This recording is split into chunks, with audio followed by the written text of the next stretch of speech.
Assalamualaikum warahmatullahi wabarakatuh. Bismillahirrahmanirrahim. Alhamdulillahi rabbil alamin. Wassalatu wassalamu ala asyrafil anbiya wal mursalin. Sayyidina wa habibina wa syafi'ina wa maulana Muhammadin wa ala alihi wa sahbihi ajma'in. Rabbi shrah li sadri wa yassir li amri wa hlul 'uqdatam min lisani yafqahu qawli. Subhanaka la ilma lana illa ma 'allamtana innaka antal alimul hakim. Amma ba'du,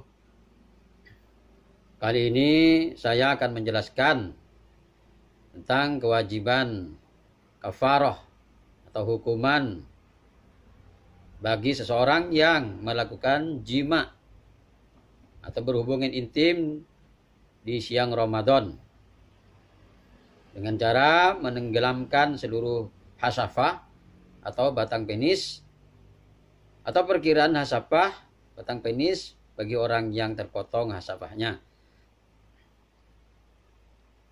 Dengan cara yaitu memasukkan penis ke dalam lubang farji atau vagina atau lubang dubur. Dilakukan pada manusia, binatang, ataupun jin. Baik dilakukan pada orang yang masih hidup ataupun sudah mati.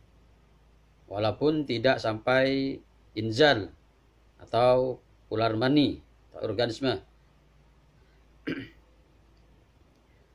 Walaupun dilakukan ketika pada saat hampir masuk waktu surupnya matahari, yakni hampir waktu maghrib.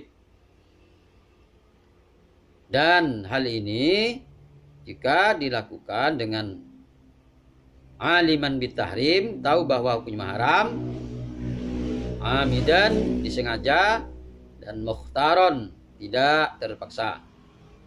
Maka seumpama hanya mengetahui bahwa hal tersebut adalah hukumnya haram, namun tidak tahu bahwa dia berkewajiban membayar kafarah atau denda, maka orang tersebut tetap wajib melaksanakan kafarah.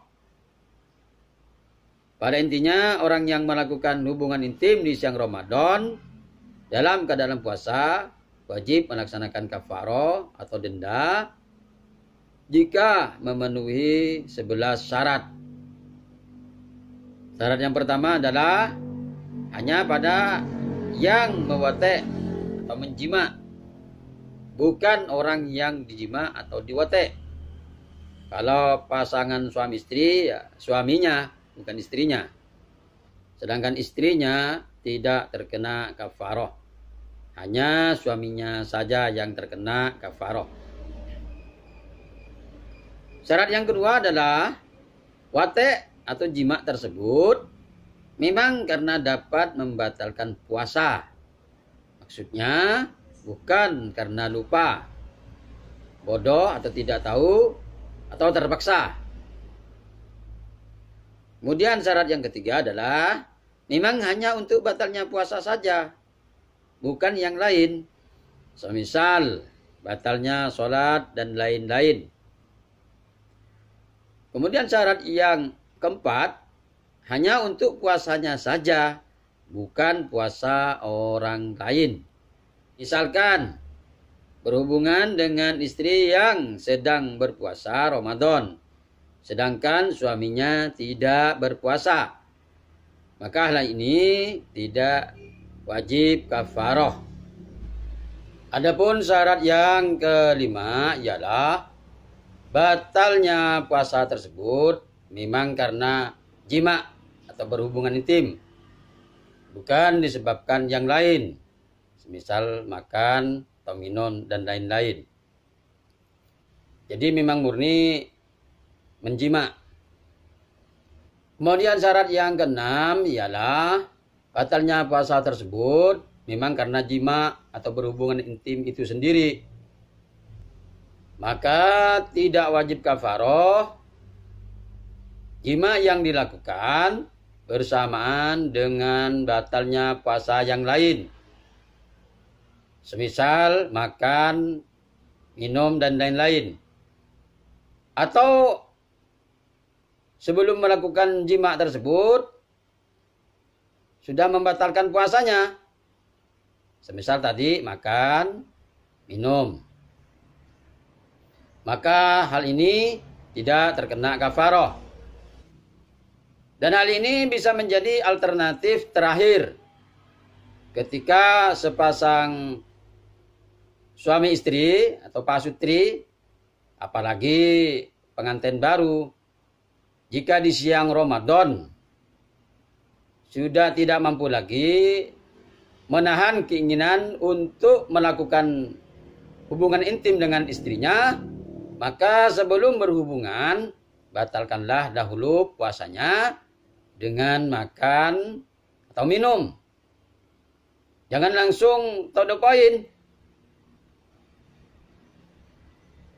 Jangan langsung berhubungan. Maka walaupun puasanya batal dan hukumnya haram, yakni berdosa, akan tetapi tidak wajib membayar kafaroh. Kemudian syarat yang ketujuh adalah kewajiban puasanya sehari penuh.